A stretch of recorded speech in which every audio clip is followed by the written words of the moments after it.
a vara do castigo do opressor, como no dia da derrota de Midian. Pois toda bota de guerreiro usada em combate e toda veste revolvida em sangue serão queimadas, como lenha no fogo. Porque um menino nos nasceu, um filho nos foi dado, e o governo está sobre os seus ombros. Ele será chamado Maravilhoso Conselheiro, Deus Poderoso, Pai Eterno, Príncipe da Paz. Ele estenderá o seu governo e haverá paz sem fim sobre o trono de Davi e sobre o seu reino, estabelecido e mantido com justiça e retidão, desde agora e para sempre. O zelo do Senhor dos Exércitos fará isso. Fecha seus olhos em nome de Jesus. Pai, mais uma vez estamos entrando em contato com a palavra do Senhor para nós aprendermos o que o Senhor tem a falar conosco nesta manhã de sábado. Entregamos a nossa vida, entregamos o nosso coração, louvamos e dizemos que o Senhor é grande sobre todas as coisas. Peço, Pai, que o Senhor se manifeste, que a sua presença seja poderosa hoje, Jesus. Que a gente venha a aprender os seus princípios, os seus valores eternos. Que o nosso coração esteja quebrantado, que os nossos ouvidos estejam abertos à sua mensagem e à sua palavra. Que esse Jesus se faça presente nas nossas vidas e hoje, aqui nesse lugar, Pai. É o que nós oramos, em nome de Cristo Jesus e para a sua glória. Amém. Pode se assentar.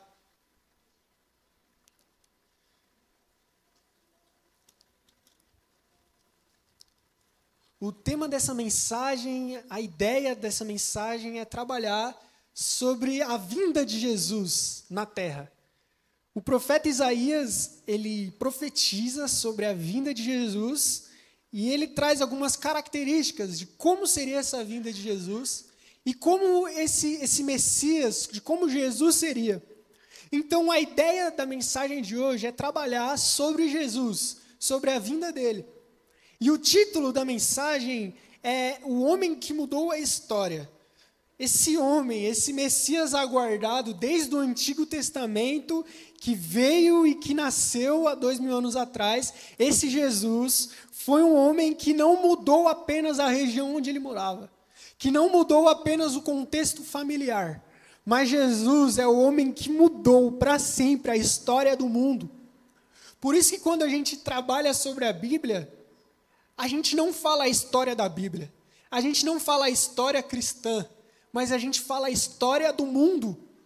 Porque Jesus, ele não transformou a história da religião. Jesus não transformou a história do judaísmo. Jesus, ele transformou a história da humanidade.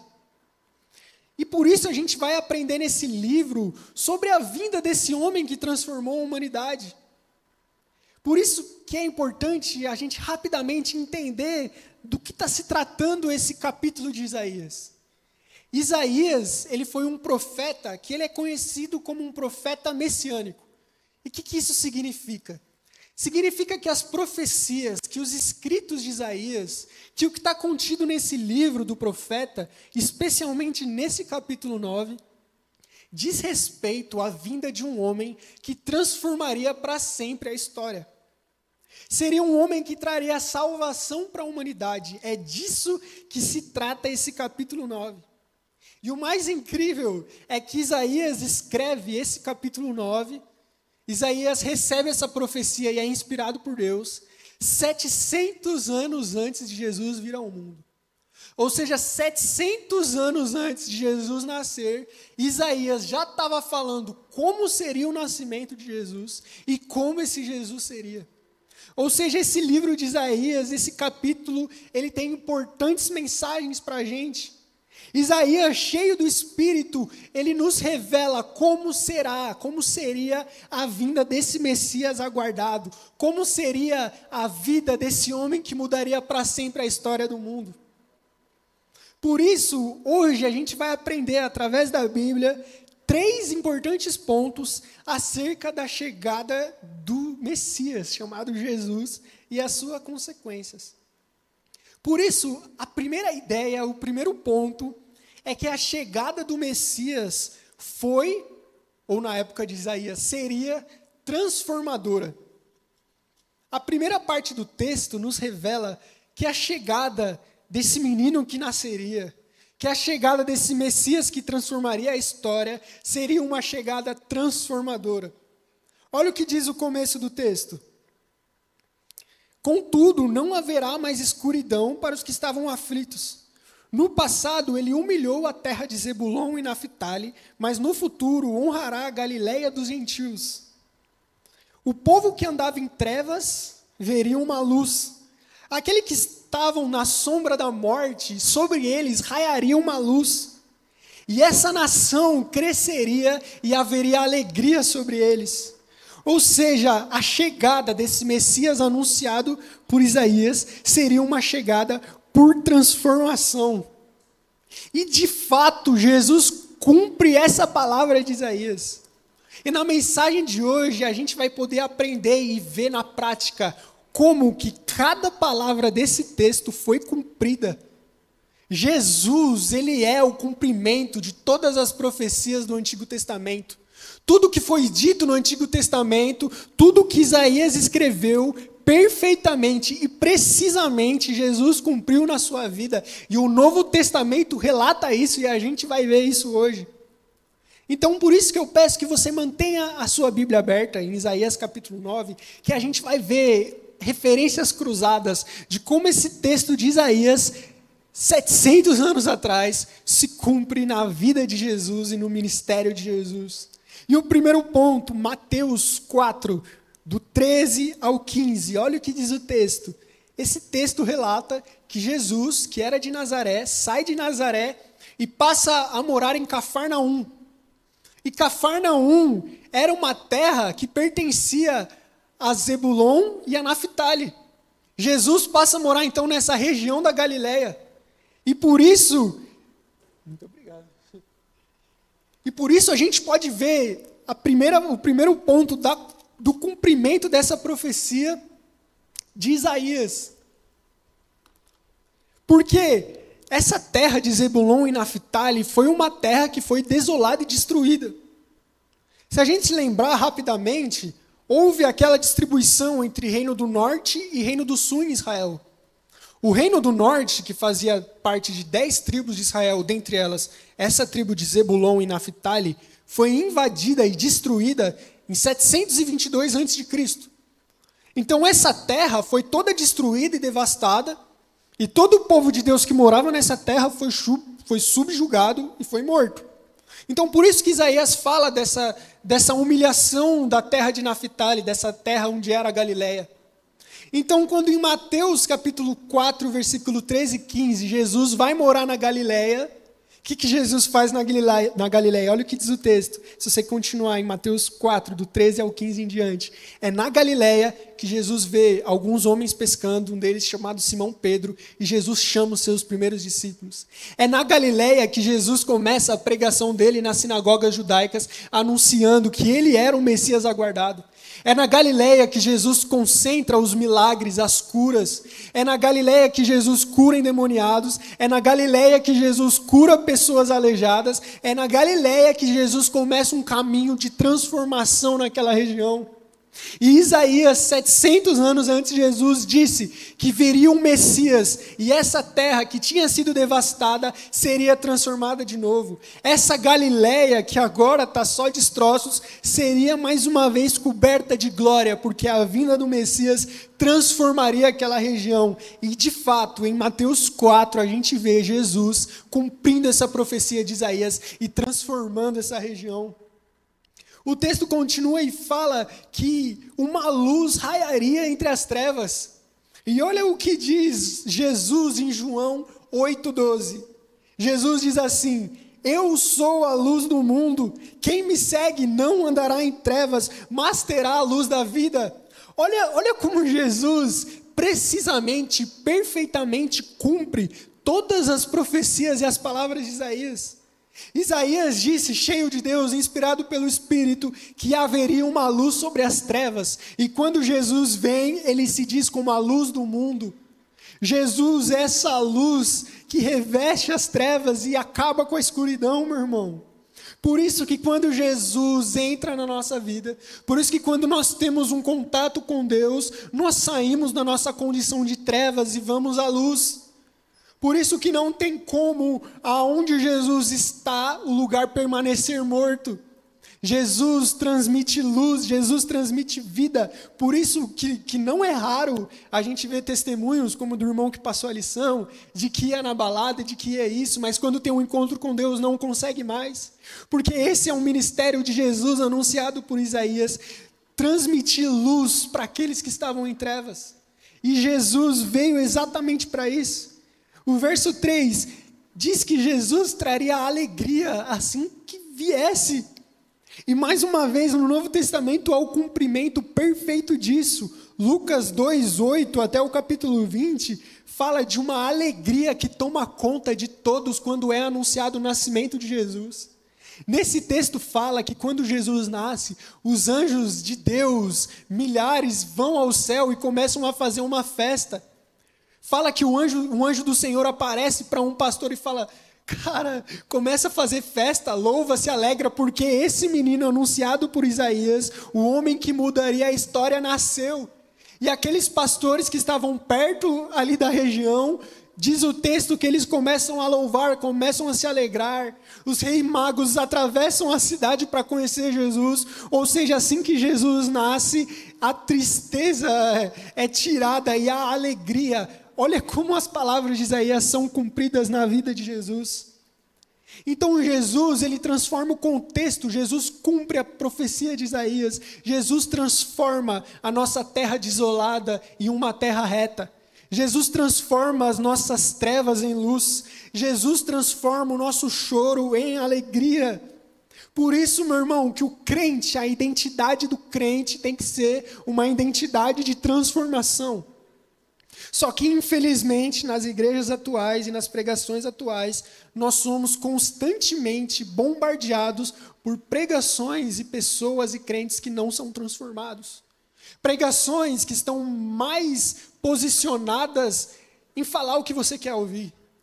Pregações que estão mais posicionadas em te dar uma vida confortável do que apresentar essa pessoa de Jesus que traz transformação. Por isso que uma vez que estamos em Cristo, Paulo diz que nova criatura somos. Por quê? Porque nós que andávamos em trevas, vimos uma luz. Nós que estávamos perdidos pelo pecado, vimos essa luz que nos transformou. A vinda de Jesus transformou a história. Jesus não só transformou a Galileia, Jesus não só transformou a cidade que ele viveu há 2000 anos atrás, mas até os dias de hoje, Jesus segue transformando vidas.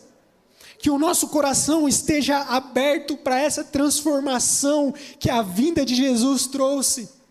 Porque a vinda de Jesus não teve resultados só no passado, mas até hoje a vinda de Jesus tem resultados. E você está sentadinho hoje escutando a mensagem, é uma consequência da vinda de Jesus, porque Jesus um dia atingiu o seu coração e você entendeu a mensagem de Cristo.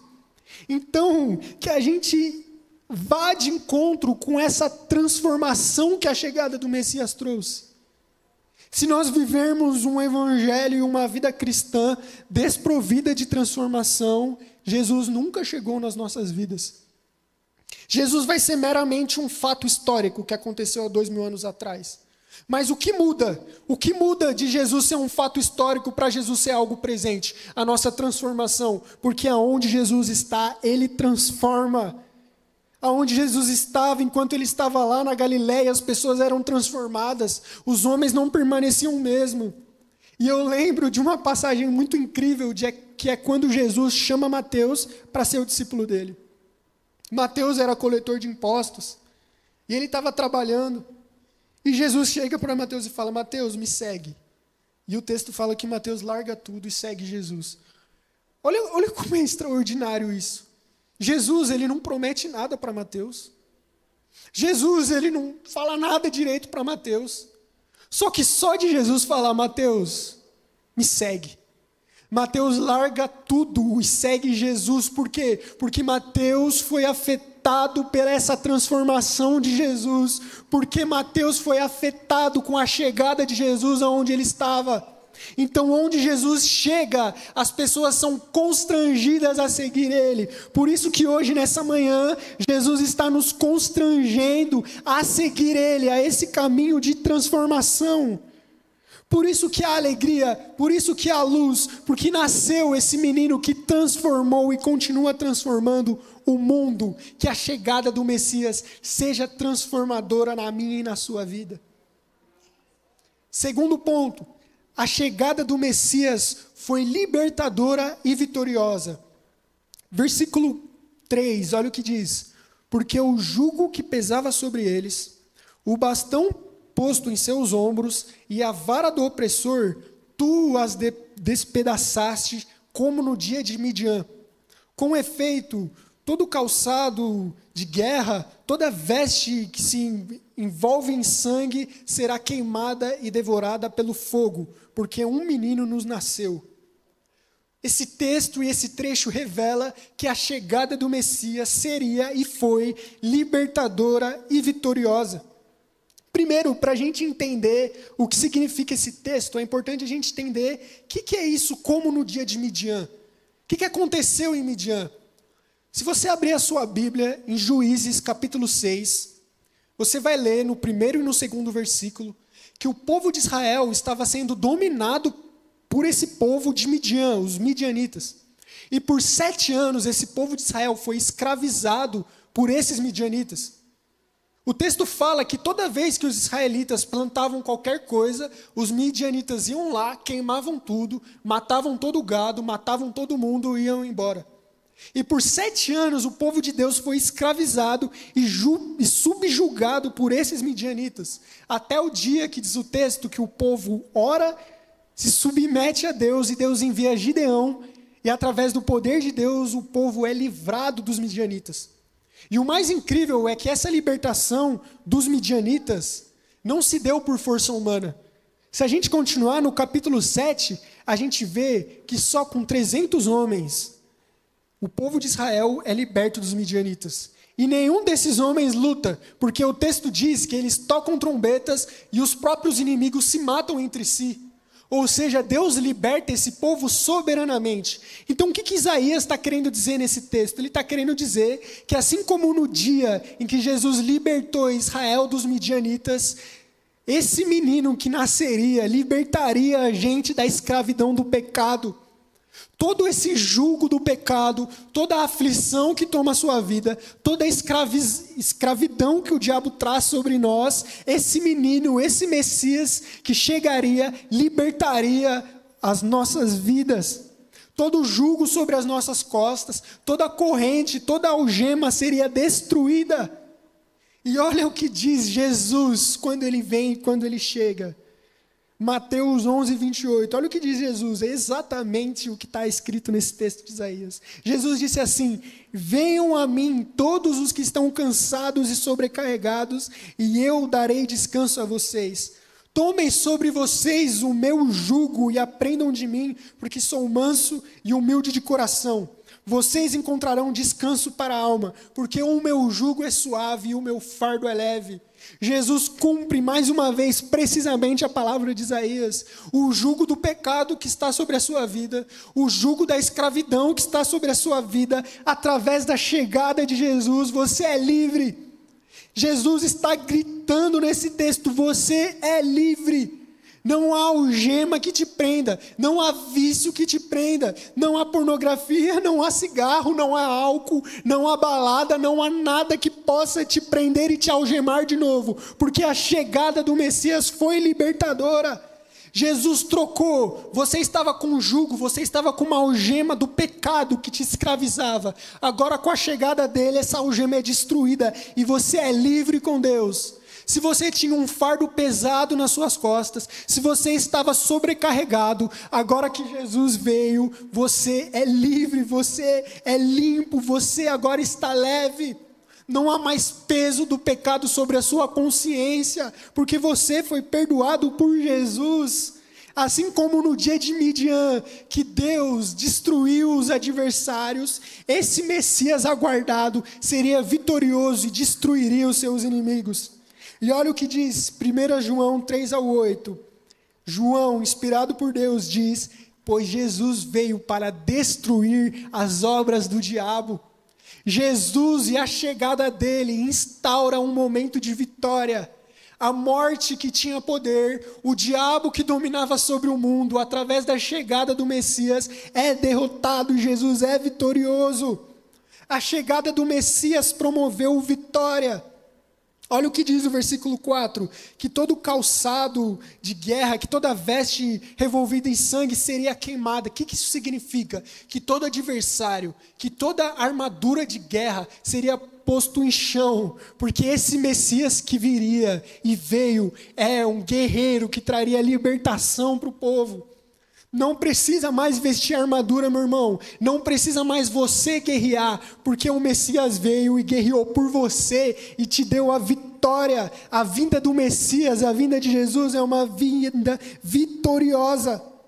E olha o que diz em Lucas 24, no primeiro versículo. É domingo de manhã, Jesus ressuscitou, Jesus venceu a morte. O maior adversário da humanidade, o adversário que eu e você, que todos nós vamos enfrentar um dia, com a vinda do Messias, foi vencido. Não há mais morte, não há mais pecado, não há mais diabo, não há mais amarração, não existe trabalho feito, não existe nada que te prenda, porque Jesus venceu. E olha o que diz Apocalipse 1,18, Jesus dizendo: sou aquele que vive. Estive morto, mas agora estou vivo pelos séculos dos séculos. Jesus venceu. A chegada do Messias é uma chegada vitoriosa. Jesus colocou debaixo dos pés dele todo o inimigo. Todo jugo, toda opressão, toda guerra foi subjugada, porque o vencedor, o Senhor dos Exércitos, chegou e nasceu no mundo. E o que isso tem a nos ensinar, meu irmão? O Deus que você serve, o Deus que é Senhor da sua vida, é o Senhor das batalhas e é o Senhor da guerra. Você sofre nas suas lutas contra os seus vícios, você sofre nas suas lutas contra os seus pecados íntimos. Você não precisa sofrer sozinho, porque o Jesus que venceu te deu a vitória na cruz. O seu vício foi cravado na cruz, a sua má índole foi cravada na cruz, o seu temperamento errado foi cravado na cruz, e Jesus venceu e te deu uma vida nova na cruz. A chegada dele anunciou vitória. Você é livre, você é vencedor em Cristo. O pecado não mais define quem você é. O seu temperamento explosivo não define quem você é. Mas quem define quem você é foi esse Messias que chegou. Foi esse Messias que trouxe a vitória, chamado Jesus Cristo. Não há mais escravidão. Não há mais jugo que te prenda. Não há mais adversário grande o bastante contra você. Porque maior é o que está em você do que o que está no mundo. E isso me leva a um aprendizado enorme. Quanto crente, ou quantas vezes nós podemos nos perder e ter medo das coisas. Crente que tem medo de outra religião, crente que tem medo de trabalho. Meu irmão, não existe nada disso. Maior é o que está em você do que o que está no mundo. O Jesus que é superior a todo demônio, a toda hoste maligna, venceu e te deu a vitória. Você é vitorioso em Cristo. Terceiro ponto e último ponto. A chegada do Messias estabeleceu o seu reinado eterno. Isaías, cheio de Deus, conclui então essa sessão que diz respeito à chegada do Messias. Olha o que ele diz: porque um menino nos nasceu, um filho nos foi dado. Ele recebeu o poder sobre os seus ombros. E foi-lhe dado este nome: Maravilhoso Conselheiro, Deus Forte, Pai Eterno, Príncipe da Paz. Para que se multiplique a sua autoridade, o seu poder, assegurando o estabelecimento de uma paz sem fim, sobre o trono de Davi e sobre o seu reino, consolidando sobre retidão e justiça, desde agora para sempre. Ou seja, a chegada, o anúncio desse Messias estabeleceria o começo do seu reino eterno. E esse governo do Messias, esse governo de Jesus, estaria pautado e alicerçado em quem ele é. Por isso que rapidamente a gente vai entender esses títulos. Por quê? Porque o governo de Jesus está baseado na essência dele. A autoridade de governo de Jesus está baseada em quem ele é. E quem que Jesus é? Olha o que Isaías disse. Jesus é, o Messias aguardado seria esse maravilhoso conselheiro. E o que isso significa, maravilhoso conselheiro? Isso aponta para uma ideia de uma pessoa que é capaz de entender aquilo que você passa.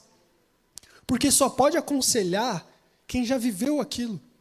Só pode aconselhar bem mesmo quem já passou pelas situações da vida e pode te dar a saída. Ou seja, o que significa um maravilhoso conselheiro? Significa que os conselhos desse Messias que viria seriam perfeitos, como nunca visto. Essa pessoa que chegaria seria uma pessoa maravilhosa que ninguém nunca contemplou. Os ensinos de Jesus seriam diferentes de todos, porque ele é maravilhoso conselheiro, o conselho dele é como ninguém. E olha o que diz Hebreus capítulo 4, versículo 15. Diz assim: vocês têm um sumo sacerdote que se compadece e entende as suas fraquezas. Esse texto fala que Jesus foi 100% homem e passou por todo tipo de tentação e resistiu. Ou seja, o Jesus que intercede por você é um Jesus que entende o que você está passando. Ou seja, você não precisa ter vergonha de falar as suas lutas para Deus. Você não precisa ter medo de falar do que você está passando para Deus. Jesus te entende. Jesus te compreende. Jesus sentiu o que você está sentindo na pele. Jesus sentiu a aflição que você sente. Jesus sentiu a dor que você sente. Jesus chorou, Jesus suou sangue. Jesus foi traído, Jesus foi crucificado. Temos um Deus que entende aquilo que nós passamos. Por isso que Ele é um maravilhoso conselheiro. Por isso que você pode, no seu quarto, se ajoelhar e orar a Deus e crer que Ele entende o que você está passando e Ele vai te dar a saída. Por isso que a gente pode orar pedindo: Deus, me guia pelo seu caminho, e crer que Ele vai guiar, porque Jesus entende o que a gente está passando e entende qual é a saída certa. Jesus é o Deus forte. Essa expressão significa que esse Messias seria o próprio Deus encarnado. E isso é muito importante. Jesus, Ele não é uma criação. Jesus não é uma criatura. Jesus não é a primeira criação de Deus. Jesus não é menor do que Deus. Jesus, Ele é o próprio Deus encarnado. Essa expressão Deus poderoso, Deus forte, era usada só para Deus, só para aquele Deus que a gente conhece como Yahvé na Bíblia. Essa expressão era usada para Ele. Então, quando Isaías usa essa expressão para o Messias que chegaria, ele está querendo dizer que esse menino que nasceria, ele é tão Deus quanto o Pai. Esse Messias que nasceria é o Deus forte e poderoso que durante toda a Bíblia livrou o povo de Israel. Jesus é o Deus forte que abre o mar. Jesus é o anjo do Senhor que aparece na Bíblia e é adorado. Jesus é o anjo do Senhor que acompanha Israel para tomar a terra prometida. Jesus é o anjo do Senhor que está com Abraão enquanto ele intercede por Ló. Jesus é aquele Deus forte que em toda a Bíblia, no Antigo e no Novo Testamento, acompanha o povo com o seu poder. E no Novo Testamento comprova e confirma o que Isaías disse. Jesus de fato é esse Deus forte. Hebreus 1:3, olha o que diz. Jesus é o resplendor da glória de Deus, a expressão exata do seu ser. Colossenses 1:15 fala que Jesus é a imagem do Deus invisível, que Ele é supremo e tem supremacia sobre tudo e sobre todos. João capítulo 1. Ele é a palavra que estava com Deus, mas que também era Deus, e que tudo foi criado através de Jesus. Jesus é o Deus invisível, Jesus é o Criador de tudo, e nada do que foi feito sem Ele se fez. Jesus é o Deus forte, é o Deus poderoso, é o Deus, é o Rei dos Reis, Ele é o anjo do Senhor, Ele é aquele que merece toda a adoração. O Messias, esse menino, é o próprio Deus, é isso que Isaías está dizendo, e que comprova o Novo Testamento. Ele é o Pai da eternidade, Ele é o Pai eterno. O que isso significa? Significa que Jesus nos ama como um pai ama um filho. Jesus nos adota, Jesus se entrega na cruz, amando a humanidade. E Pai da eternidade dá a noção de que Jesus é esse que vive eternamente. Jesus não teve começo, Jesus não foi criado, mas ele sempre existiu. Por isso que Apocalipse 22:13, Jesus diz: eu sou o alfa e o ômega, o primeiro e o último, o princípio e o fim. Jesus não teve começo, Jesus não foi criado, mas ele é esse Deus forte, Pai da eternidade. E por ele ser o Pai da eternidade, por ele ser o Pai eterno, ele dá a eternidade para quem ele quer. Por isso que Jesus disse: eu sou a ressurreição e a vida. Se você crer em mim, você vai ter essa vida eterna. Porque uma vez que ele é o Pai da eternidade, ele dá aos seus filhos a eternidade de graça. Jesus é esse Pai da eternidade e é esse príncipe da paz. A paz está estabelecida no caráter de Jesus. Por isso que em João 14:27, olha o que Jesus diz: deixo com vocês a minha paz, e a minha paz vos dou. Não fiquem atribulados com o mundo e com as coisas, não tenham medo, porque Jesus é o Deus de paz. É Jesus que é capaz de trazer paz e sossego para a sua vida. Ele é a rocha firme que a gente pode se segurar. Ele é aquele que a gente pode lançar as nossas ansiedades e ele vai trazer descanso. Ele é o nosso alívio. Você está sobrecarregado.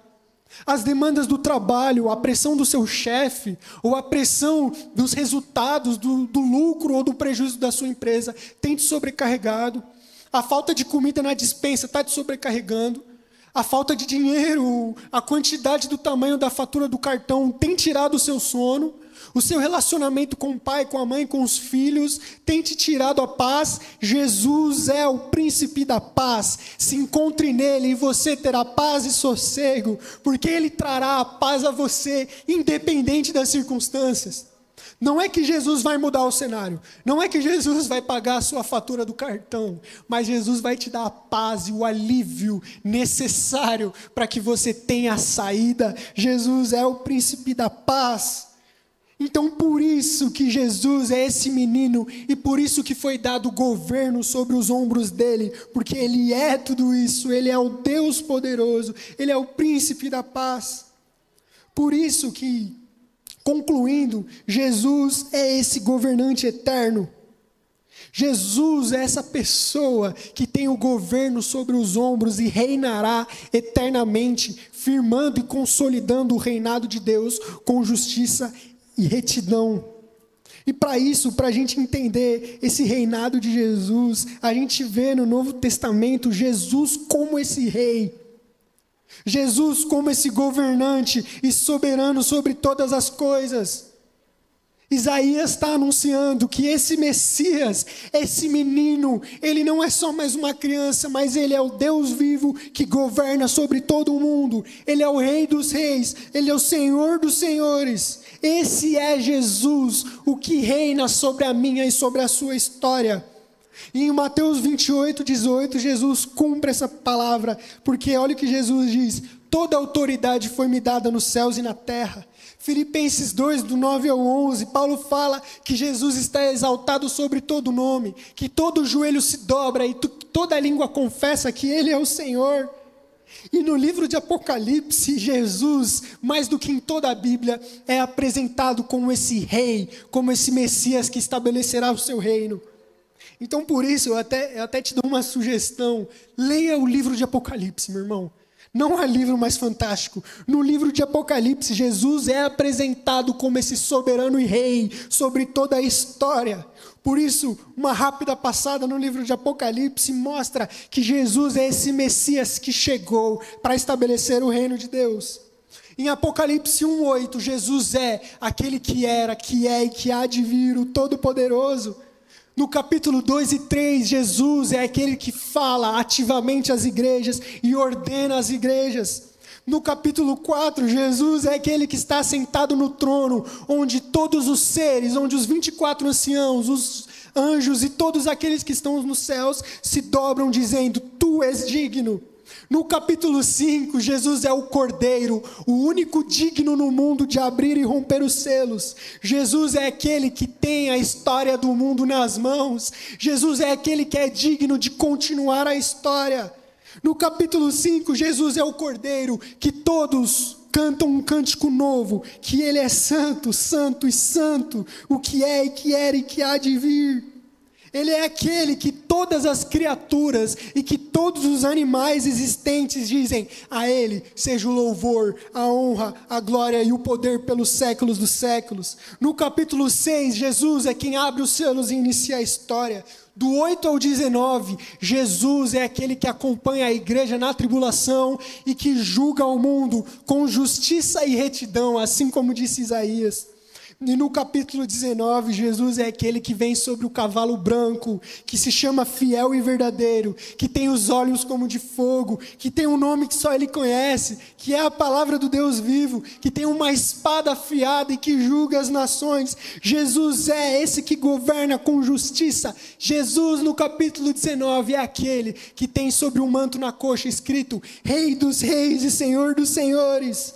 No capítulo 20, Jesus é aquele que ressuscita os salvos e reina por 1000 anos. No 21, Jesus é aquele que faz novos céus para morar e governar as nações para sempre. Jesus é esse que enxugará dos seus olhos toda lágrima. Jesus é esse que faz nova todas as coisas. Jesus é aquele que dá a fonte da água gratuitamente. Jesus é aquele noivo que anseia por sua noiva. E Jesus, no capítulo 21, é a luz que ilumina a cidade, que não precisa nem de sol. E no capítulo 22, Jesus é aquele que vem em breve e retribuirá de acordo com o que cada um fez. No capítulo 22, Jesus é o descendente de Davi. Jesus é a estrela da manhã. Jesus é aquele que vai estabelecer o seu reinado eterno e plenamente. E Jesus é aquele que diz: vem, no capítulo 22. E hoje, nessa noite, Jesus está dizendo: vem. Jesus veio. Jesus chegou, e nessa chegada de Jesus, Ele trouxe transformação, Ele trouxe libertação e vitória, e Ele estabeleceu o começo do seu reinado. Jesus reina, é um fato. O que muda é se você está participando desse reinado de Jesus ou não. O que muda é se você é participante, se você é governado por Deus na sua vida ou não. E isso nos ensina que sobre todas as circunstâncias que a gente está vivendo, que sobre todos os problemas, há um Deus, há um Rei soberano sobre todas as coisas. Então, meu irmão e minha irmã, acalma o seu coração. Tem um Rei nesse mundo. O mundo não está jogado no acaso. Tem um cordeiro assentado no trono com um selo na mão. Tem um cordeiro recebendo glória e honra. Tem um Deus soberano sobre todas as coisas. Acalma.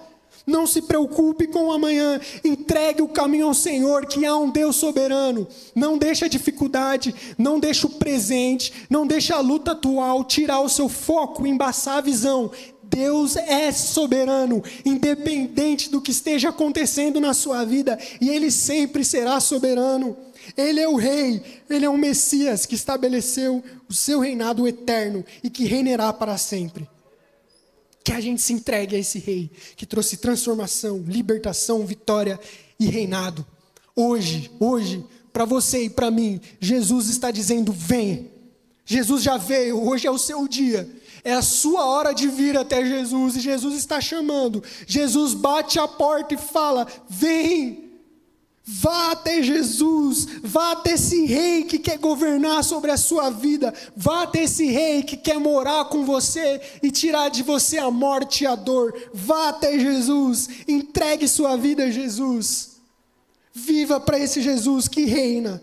Ele está te chamando hoje. Não importa o que você fez ontem, não importa como está a sua vida, Jesus está te chamando hoje, e Jesus está te oferecendo transformação, está te oferecendo vitória, está te oferecendo reinado eterno. Vá até Jesus, não se preocupe com os seus pecados, não se preocupe com a vergonha e com sua consciência pesada. Jesus cravou na cruz tudo isso para te dar uma vida transformada e nova. Viva para Ele, vá até Jesus e seja transformado. Amém? Vamos ficar de pé? Vamos cantar?